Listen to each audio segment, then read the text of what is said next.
Quand ça bout de l'intérieur, au bout d'un moment, tu as la syrah qui éclate.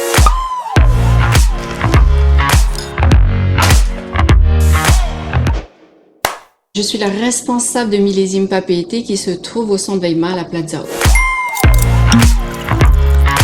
En tant que passionnée de vin, je vais dire plutôt les deux, mais avec une préférence bleu rouge.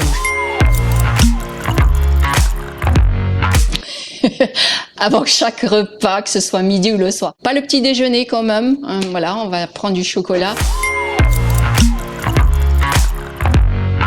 Pour le coup, moi je vais plus partir sur un whisky français qui est fait par Michel Couvreur, parce que tu as ce côté rond, onctueux, puis ça ouvre les papilles, ça donne envie de continuer sur un repas après. Ouais. Ça va être un ail à la rosée sur du saumon en papillote. Je ne sais pas cuisiner, donc le plus simple c'est mieux c'est. Donc filet d'huile d'olive, thym, romarin et hop au four. Moi, je serais bouchon à liège. Après, je suis pas contre un bouchon en plastique si on est à la plage. On va pas ouvrir ton vin avec les dents.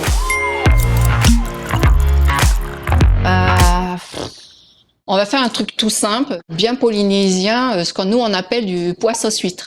Où là, on va être sur un mets très capiteux, ce côté un peu sucré. Pour le coup, je prendrais plus un vin vraiment dans le sud, où tu as de la Syrah, Mourvèdre, Cinsault, qui vont justement apporter un peu d'ampleur pour tenir sur ton plat. Je dirais plutôt deux cépages pour le coup.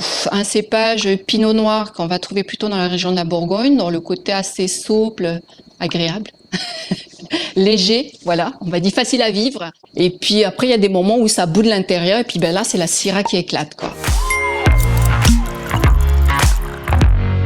Moi, une pizza, il faut qu'il y ait tout dessus. Hein. Il faut qu'il y ait des pepperoni, des merguez, des 3 fromages. On va me tuer en disant tout ça. Une grande pizza, ouais, on met tout. Moi, j'aime bien le côté un peu Côte-du-Rhône, un vin de chez nous qui s'appelle Le Temps est venu. À l'intérieur, tu vas avoir la Syrah, du Grenache et du Mourvèdre. En fait, les trois ensemble vont t'apporter ces notes de fruits et ces notes un peu d'épices. Épices thym romarin que tu retrouves en général sur les pizzas. Des mangues vertes. Des mangues vertes, hein, au sel et tu croques comme ça, mais c'est merveilleux. Et j'ai accompagné ça d'un grand cru de Bourgogne. Voilà, il faut surtout pas le faire parce que l'accord mes vins, c'est pas bien.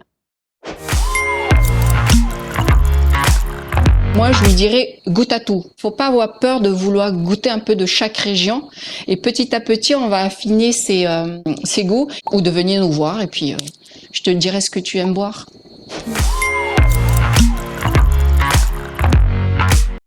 Je suis très Angelo avec sa chanson Reatea.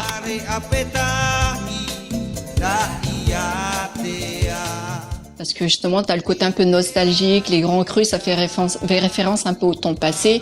Moi, ça me fait juste un peu retourner à Reatea, celui l'île natale de ma maman où je passais mes vacances. Je vais être plutôt type punch, c'est-à-dire juste du rhum avec un peu de citron et du sucre roux et tu touilles et puis tu dégustes simplement. La toute première chose pour au moins sentir le vin, rien qu'au nez, vous allez voir si ça vous plaît ou pas. N'hésitez pas justement à l'aérer, ressentir. Vous pouvez avoir d'autres arômes qui vont se développer ou pas. Et après, vous passez en bouche tout simplement. Il faut boire à un moment donné. Et n'hésitez pas à le regoûter avec peut-être un saucisson à côté ou de la charcuterie ou du fromage. Ou des mangues au sel. L'ambiance, la gourmandise et la formation.